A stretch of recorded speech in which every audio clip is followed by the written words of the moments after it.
3월 24일 목요일 새벽 묵상 시간입니다. 하나님이 주신 이 귀한 하루를 하나님의 말씀으로 시작하겠습니다. 마태복음 26장 39절, 예수께서는 조금 더 나아가서 얼굴을 땅에 대고 엎드려서 기도하셨다. 나의 아버지, 하실 수만 있으시면 이 잔을 내게서 지나가게 해 주십시오. 그러나 내 뜻대로 하지 마시고 아버지의 뜻대로 해 주십시오. 아멘. 우리 주님께서 시험 당하실 때 드린 기도 속에는 우리에게 교훈이 될 만한 몇 가지 기도에 대한 특징들이 들어 있습니다. 우선 그 기도는 외로운 기도였습니다. 주님은 가장 사랑하던 새 제자로부터도 떨어져서 혼자 기도하셨습니다. 따라서 여러분도 혼자서 많은 기도를 하십시오. 특히 시험의 때는 더욱 그렇습니다. 가족끼리 드리는 기도, 다른 성도들과 함께 드리는 기도, 교회에서 하는 공적인 기도, 이런 기도도 물론 다 소중한 기도이기 때문에 많이 해야 합니다. 그러나 하나님께 가장 진한 향례를 올려드리는 기도는 하나님 외에는 다른 어느 누구도 듣는 이가 없는 개인 기도, 바로 여러분 혼자만의 개인적인 경건의 시간입니다. 그 기도는 또한 겸손한 기도였습니다. 누가복음에서는 주님이 무릎을 꿇으셨다라고 기록하고 있는데 다른 복음서에 보면 주님이 그의 얼굴을 땅에 대셨다 이렇게 기록되어 있습니다. 주님이 이렇게 기도하셨다면 주님의 겸손한 종인 우리야 더 말해 무엇하겠습니까? 우리의 머리에 죄와 먼지를 무릅쓰고 그렇게 땅에 엎드려 무릎 꿇고 기도해야 하지 않겠습니까? 겸손은 기도할 때 우리에게 가장 좋은 발판을 제공해 줍니다. 우리는 하나님이 하나님의 때에 우리를 높이실 수 있도록 먼저 우리 자신을 낮추어야 합니다. 그러지 않으면 하나님이 우리 기도에 응답하실 소망이 전혀 없는 것입니다. 또한 이 기도는 자녀가 아버지께 드리는 기도였습니다.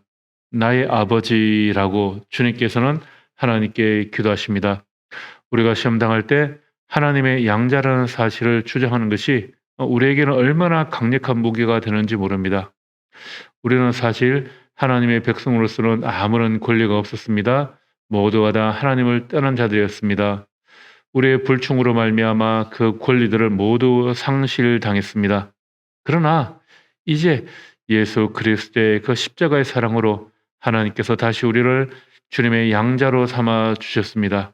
그러니 양자가 된 우리는 하나님 아버지의 보호를 얼마든지 주장할 수 있는 것입니다. 아무것도 그 권리를 빼앗아갈 수 없습니다. 따라서 하나님께 겁내지 말고 담대하게 내 아버지 저의 부르짖는 소리를 들어주십시오 이렇게 기도할 수 있습니다. 그것은 또 끈질긴 기도였습니다. 주님은 3번씩이나 기도하셨습니다. 기도가 응답될 때까지 쉬지 말고 기도하십시오. 예수님이 비유로 말씀하신 그 성가신 과부처럼 끈덕지게 기도하시기 바랍니다. 불의한 재판관이 처음에는 그녀의 간청을 들어주지 않았지만 계속해서 찾아오니 나중에는 할 수 없이 그 손을 들어주었습니다. 그러니 계속 기도하십시오. 그리고 감사하는 일도 게을리하지 않도록 주의하시기 바랍니다. 마지막으로 그 기도는 포기의 기도였습니다. 그러나 내 뜻대로 하지 마시고 아버지의 뜻대로 해 주십시오. 하나님께 전적으로 맡기십시오. 그러면 하나님께서 응답하십니다. 하나님의 뜻이 이루어지게 해달라고 간절히 기도하십시오. 그러면 하나님께서 최선의 것을 결정해 주실 것입니다. 여러분의 기도를 하나님의 손에 기꺼이 맡기십시오. 오직 하나님만 여러분에게 무엇을 언제 어떻게 주며 또 무엇을 주지 말아야 할지 알고 계십니다. 따라서 열심히 끈질기게 간청하되 겸손하게 자신의 뜻을 포기한 채 기도하십시오. 그러면 여러분의 기도는 반드시 응답될 것입니다. 아멘. 기도하실 때 김세진 성도님을 위해 함께 기도하시기 바랍니다. 오늘 입원해서 내일 수술을 앞두고 있습니다. 오직 하나님만이 무엇을 언제 어떻게 주실지 아십니다.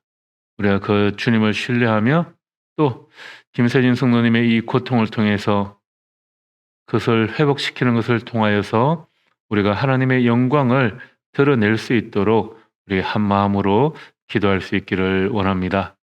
기도하겠습니다.